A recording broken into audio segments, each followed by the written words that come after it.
now because this is the matter I'm dealing with right now, and this is where I need your help. But you guys know who you are, and you guys know I've given. I promise you, I've given tens of $1,000s away without batting an eye, with no remorse, with nothing but sheer gratitude in my heart that one I had it to give. I love blessing people. Nothing impacts my life more than blessing people. It just does my heart so much good, you know. My husband even knows, you know. I keep telling y'all and it's true. This is what I need to tell y'all. My whole life I knew since I was a young girl, growing up on the Shaolin Isle, Staten Island, for those of you, Staten Island, New York, for those of you who are not familiar with New York City. Since a young girl living in poverty on Staten Island, New York, I always knew I was going to be a multi-millionaire, right? And I really couldn't even grasp it at 10, 11, 12, however old I was at the time when I received this from God, the universe, whatever you choose to call it, right? Both, whatever. Um, I was like, I always believed it. I didn't have doubt, but I just was like, when I was young, I was like, how the heck am I gonna do this? Because there was no plan with it. You know what I mean? I just got this message that you're gonna be a multi millionaire and you're gonna bless so many others. And my husband knows my goal, my life's desire is to become that multi-millionaire or billionaire or whatever it's gonna be. Not just so I can live. The way I live right now is really great for me. I just want to keep this lifestyle. I don't have to live in no $2 million home and have Bentleys and stuff because that's stuff. What I appreciate are experiences. Yes, I'm gonna travel the world. Yes, I'm gonna live with the people and see how others live. I'm getting off a little fast, so let me go back. But what I'm trying to tell you is, what I'm saying is, my lifestyle, the way I lived, and believe me, it's nowhere close to rich, right? It's just good. It's just really good, right? But don't forget, my lifestyle is what it is. Don't forget, y'all, I grew up poor.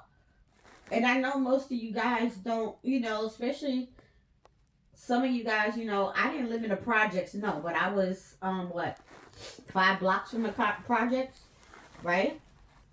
And then I lived in the mini, though, I don't know, y'all call them McDonald houses, but I call them mini projects, And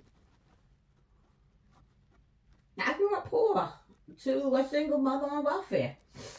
You know what I'm saying? I lived in my grandfather's house, my great grandfather's house, from and I was about, I think, 2 months old till I was about 7 or 8. I can't even remember because my whole life changed at that time. But that's a whole nother story, right? A whole nother traumatic story. So I'll save it for the book. But you guys, what I'm saying is, I worked hard for my lifestyle the way it is. I put in so much work, not just physically at these jobs, because I've been working, doing any and everything, whatever, to raise my family since I was 14 years old, starting with YOP over, no, starting with Summer Youth at 14, and then over to YOP with Miss Jerry Bell, whom I love dearly, who just don't know how much of an impact she made in my life. Because when you poor and your parents' sole thought is survival and how they gonna feed you next week, then a lot of things go by the wayside. People are only talking to me, telling me how much they believed in me and how I could be anything. People didn't talk to me like that because even though I was very bright academically, you know, I was pretty much in the streets, you know, which y'all know, y'all saw me. I pretty much been in the streets since I was like 10 years old, you know, and I was very rebellious then because I lost things that people, not things, I lost people that I loved, and I lost my whole support. But that's in the book too. But nevertheless, I'm staying on topic because I know y'all attention span ain't that great, right? And oh yeah, I know you don't see me on film, and you probably want to see me, but I just, right now, nah. And it's not because I'm crying and stuff and emotional. It's just because I just don't feel good today, you know. But yeah. So for those, I'm jumping back because I'm all over the place. But what I'm saying is, with on the money part and what I do, I worked hard for it, and I just became um how do I say this?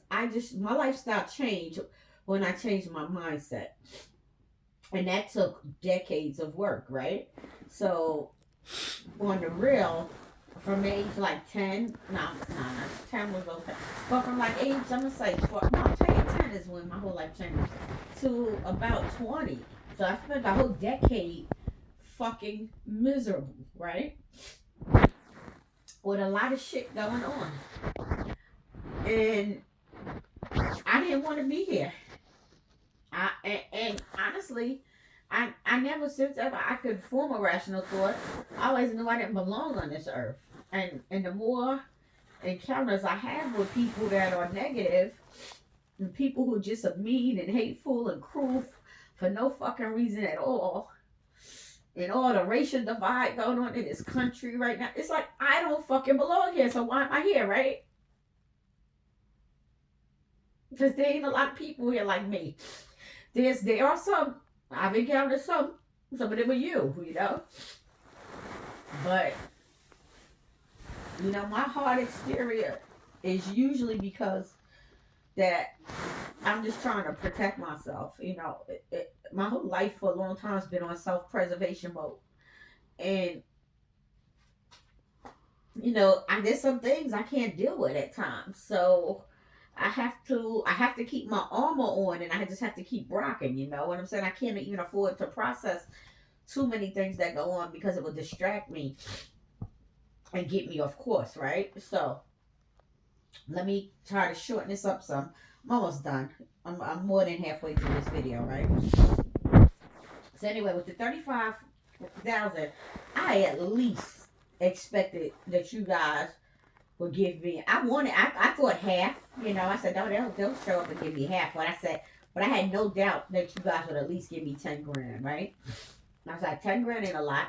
So if they give me 10, I just gotta come up with the other, whatever it is, 25, right?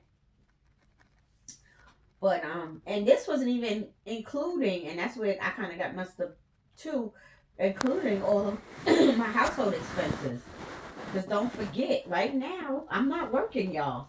I was out a month from October to November, pretty much, and no, thank God for short-term disability. So I at least got 60% of my pay, but still, where's the other 40%? My husband's out of work right now on workers' comp due to a severe injury he had, right? Car accident, whatever, whatever. So what I'm saying is my household income has already been substantially decreased. So I didn't even factor in the fact that I still have to pay my bills, I was just thinking, oh, I could get my money and just go to this start my healing journey. So I didn't even factor that in, right? From the money that I did borrow for myself. And now I got to borrow again. And like I told y'all, it's very expensive money for me to borrow from my retirement annuity. Because why? Because it's an annuity, people. It's an annuity. And what does that mean? That means I can't access that money. I cannot break the annuity. The annuity stays to the terms that it is, which were for my retirement, which were to start um at a certain time.